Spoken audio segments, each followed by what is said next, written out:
Well, 8 years after the financial crisis, are we, the consumer, the investor, safer? Well, here to answer this is Professor Hal Scott from Harvard University, who is back with me on set. So, Professor, before we talk about the safeguards put in place since the financial crisis, we just had the 8th year anniversary of the bankruptcy of Lehman Brothers. Take us back to that moment very briefly. Yeah, well, what happened is when the Lehman bankruptcy was announced, every short-term creditor of a financial institution headed for the exits. This was a classic run on the financial system that kind of we saw in the Depression. And so then we went through a period of trying to deal with that, stop it, and we successfully did so. Due to government bailouts? Yes, due to government intervention. The Fed lent money to the banks and non-banks. Money market funds were in trouble. The FDIC raised insurance for bank deposits to infinity on transaction accounts, the normal person's demand deposit account, so they can make payments. And the Treasury guaranteed the money market funds, and then we had TARP. We injected capital in the banks. The Troubled Asset Relief Program. That's right. And all of that worked, and we stabilized the system. Now, 8 years later, are we safer? Can another Lehman-type event happen again? Yeah, that's more probable, and here's the reason.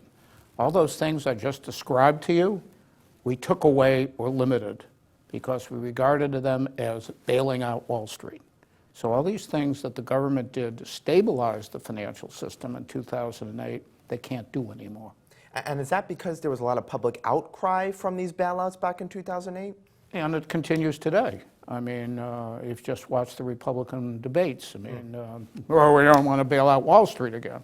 Now, the banks have to hold a lot more capital, this sort of capital cushion to be used in emergencies. So is that not effective in your view?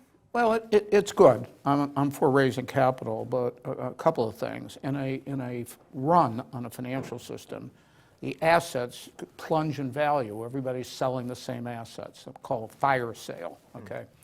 And you run through any reasonable amount of capital. Even if we were to double the amount of capital banks still hold now, it wouldn't be enough in a run, okay?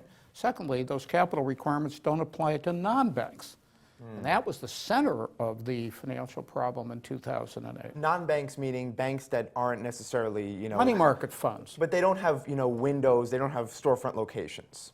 They're not really dealing with consumers, so to speak. Well, they're not, I mean, there's some banks that are wholesale that don't deal with consumers, but they're not, they're not taking deposits. But they may take a lot of short-term funding like money market funds. Now, 8 years later, though, I mean, if we were to see another run on the banks, if the capital requirements aren't going to save them, That's what right. will?